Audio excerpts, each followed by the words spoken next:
Welcome to the Fifth Estate, a conversation between young African scholars from the Fort Hall School of Government and Professor Mutahi Ngonye. Today we post an urgent letter to Raila Odinga with footnotes to NASA. But before we do so, we must commend Raila for heeding our counsel. During Christmas, we warned Raila that mass action was a trap, that it was meant to present him as a warmonger with a possible date at the ICC. Well, Raila, you heeded our advice and cancelled mass action. Now we must reveal the next trap to you. It is NASA. In this letter, we will play the devil's advocate and agree with Watangula that NASA is a creation of Uhuru Kenyatta. It is a decoy meant to derail Raila's efforts for the last 4 years. We will pose 3 hypotheses: the deception hypothesis, the Marshall Swindle, and the prisoner's dilemma. Consider our arguments. Dear Mr. Odinga, never question in the dark decisions you made in the light. When you celebrated 10 years of ODM in Mombasa, your path was clear and your future charted. Your choices were made in the light and you experienced some liberty. Then NASA was introduced to you. Although enticing, it was also confusing. Where things were clear to you, they became blurry. Where there was light, it started to get dark. Where there was promise, there emerged some doubts. Now you're in a double bind. You are damned if you do support NASA, and you're damned if you do not support NASA. You have lost control. And the one sure way you lose control is if the enemy has infiltrated your camp. This is why we invite you to consider the possibility that NASA is a trap from Uhuru, a trap to make you question in the dark decisions you made in the light.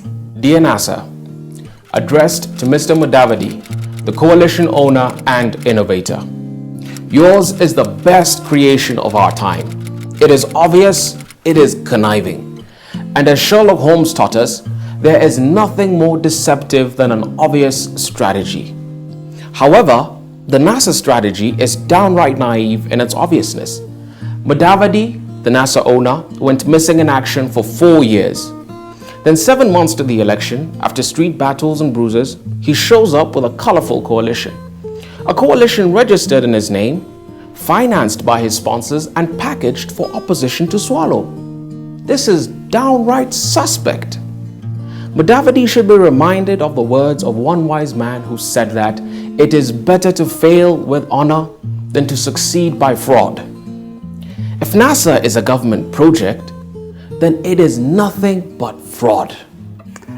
The best strategy is always the obvious strategy, no complications.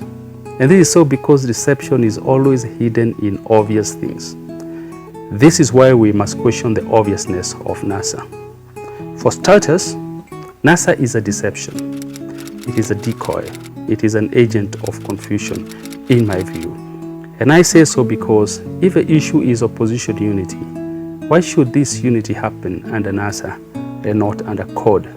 What is the magic in NASA? What has not worked in code that will work in NASA? If the best strategy is the obvious strategy, then code and not NASA is the obvious strategy for opposition unity in my view. But on its part, NASA is just a diversion created to cause excitement and then collapse opposition. And this is why I agree with Watangula that NASA is a government project. And that is why it has ballooned overnight. Dear Mr. Odinga, consider our second hypothesis now.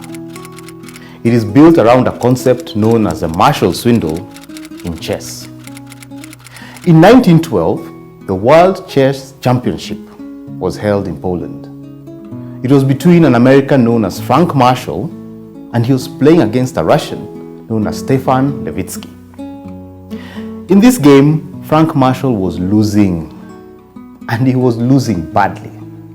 It was obvious that the Russian would take the championship and humiliate the American.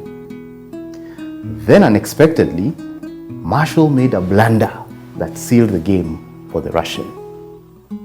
In his move, he sacrificed his queen, the most important piece in chess. And without hesitating, Levitsky was very quick to accept the sacrifice, anticipating to win. But immediately he did that, the trap set by Marshall was unveiled. In just 2 moves, the Russian lost the game to the blundering American. Our question to Raila is whether he's being set up for the Marshall swindle. Are the Uhuru blunders a setup? And is NASA the ultimate trap? Now I'll flip the argument and ask a question. Is NASA capable of a Marshall swindle? Can they pull a move that will flabbergast a country? In my view, they can, if they refuse to be rushed and if they play the game like chess players. And this is how. If a runoff is inevitable, Mudavadi can decide to back Kalonzo under NASA. In a situation like this, Raila would be forced to run under CORD or under ODM. And the idea would be to suspend opposition unity until after the first round of elections. Should this happen and the Luyas back NASA, Uhuru will be number 1, Kalonzo will be number 2 because of the Luyas and the Kambas, and Raila will be number 3. Now, during the runoff, the race will be between Uhuru Kenyatta and Kalonzo Musyoka.